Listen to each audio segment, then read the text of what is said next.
اللہ لا یغیر ما بقوم حتی یغیروا ما بانفسهم۔ ہمارا پیارا اور محبوب ملک ہندوستان اس دنیا میں اپنی نوعیت کا اکلوتا ملک ہے جہاں اتنی بہت ساری تہذیبیں، اتنی ملتیں، اتنے مذاہب آپس میں اتنی محبت کے ساتھ اور برابری کے ساتھ رہتے ہیں۔ دنیا میں کوئی بھی ملک ہو وہاں اونچ نیچ موجود ہے۔ یہاں کے قانون نے ہم کو یہ رائٹ دیا ہے، چاہے وہ چند لوگ ہی کیوں نہ ہوں، اس مذہب کے ماننے والے بہت مختصر کیوں نہ ہوں اور کسی مذہب کے ماننے والے بہت زیادہ کیوں نہ ہوں، سب کو برابری کا اختیار ہے اور سب کو اپنے نظریات پر، اپنے مذہب پر، اپنی تعلیم پر عمل کرنے اور اس کی اشاعت اور ترویج کی اجازت ہے۔ اور ہندوستان کا ایک ایک شخص یہاں کے آئین کے تحفظ کا ذمہ دار ہے اور ہر شخص ایک دوسرے کے حقوق کا لحاظ کرے۔ جیسا ہمارا قانون ہے ویسے ہی ہمارے اخلاق اور ویسا ہی ہمارا رویہ ہونا چاہیے۔ اس سے پہلے بھی اس طرح کی کوششیں ہوئیں کہ کبھی کبھی کوئی قانون، کوئی ایسا ریزولوشن پاس ہوا کہ جس سے لگا یہ کہ ایک کے ساتھ زیادتی ہو رہی ہے تو اس کے ڈی ایم صاحب کے پاس یا ایس ڈی ایم صاحب کے پاس یا ان کے جو بھی انہوں نے اپنا نمائندہ طے کیا ہو اس کی خدمت میں پیش کریں گے جو ہمارے پاس موجود ہے۔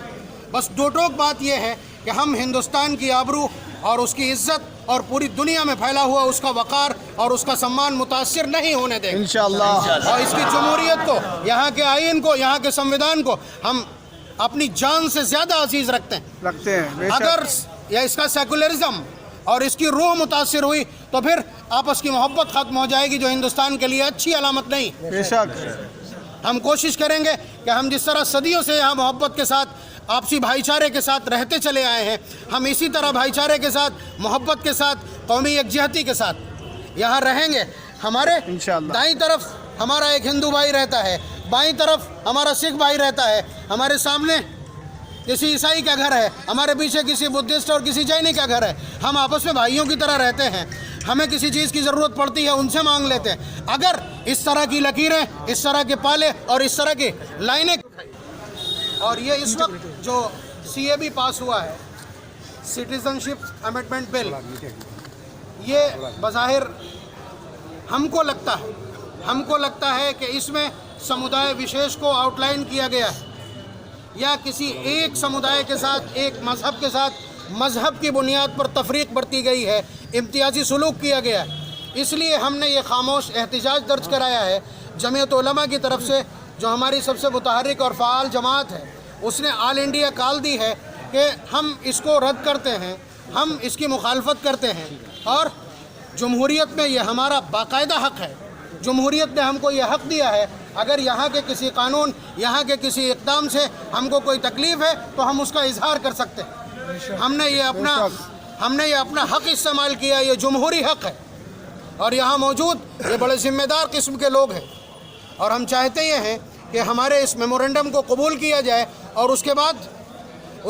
اس کے اوپر باقاعدہ عمل آوری کی جائے۔ وجہ یہ ہے کہ اگر یہ قانون پاس ہوتا ہے تو ہندوستان، جس کی اپنی عظمت ہے، جس کی اپنی شان ہے، اور پوری دنیا میں ایز اے نیشن اور ایز اے کنٹری اس کا بہت زیادہ سمان اور رسپیکٹ کیا جاتا ہے، اس لیے کہ یہاں ہر شخص کو آزادی حاصل۔ ہم ممبر سے جو چاہتے ہیں بات کرتے ہیں، اپنے مذہب کی جس طرح کی جی چاہتے ہیں بات کرتے ہیں، یہیں اذانیں ہوتی ہیں اور یہیں بھجن اور کیرتن کی آوازیں ابھرتی ہیں، کسی کو کوئی تکلیف نہیں، کسی کو کوئی اختلاف نہیں۔ ہماری کوشش یہ ہے، ہماری چاہت یہ ہے، ہمارا نعرہ یہ ہے کہ ہمیشہ ہندوستان کے اندر اسی طرح کی مساوات اور اسی طرح کے بھائی چارہ اور اسی طرح کی محبت پنپتی رہے، پھلتی پھولتی رہے، یہاں کے ہر شخص کو اطمینان حاصل ہو، یہاں کے ہر شخص کو آزادی حاصل ہو، اور کوئی اس طرح کا اقدام نہ کیا جائے کسی حکومت کی طرف سے جس سے کسی سمودائے کو تکلیف پہنچے اور ہندوستان کی اپنی ఖ్یاتی متاثر ہو۔ اور ہندوستان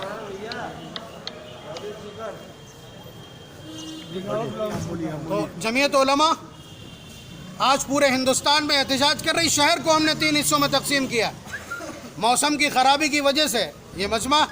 قدر مختصر ہے، ورنہ آج مجمع بڑا ہوتا۔ ہم نے میمورنڈم تیار کیا ہے جو پریزیڈنٹ کو، صدر جمہوریہ کو مخاطب ہے، اور ہم ڈی ایم صاحب کے پاس یا ایس ڈی ایم صاحب کے پاس یا ان کے جو بھی انہوں نے اپنا نمائندہ طے کیا ہو اس کی خدمت میں پیش کریں گے جو ہمارے پاس موجود ہے۔ بس دو ٹوک بات یہ ہے کہ ہم ہندوستان کی آبرو اور اس کی عزت اور پوری دنیا میں پھیلا ہوا اس کا وقار اور اس کا سمان متاثر نہیں ہونے دیں گے انشاءاللہ. اور اس کی جمہوریت کو، یہاں کے آئین کو، یہاں کے سمویدھان کو ہم اپنی جان سے زیادہ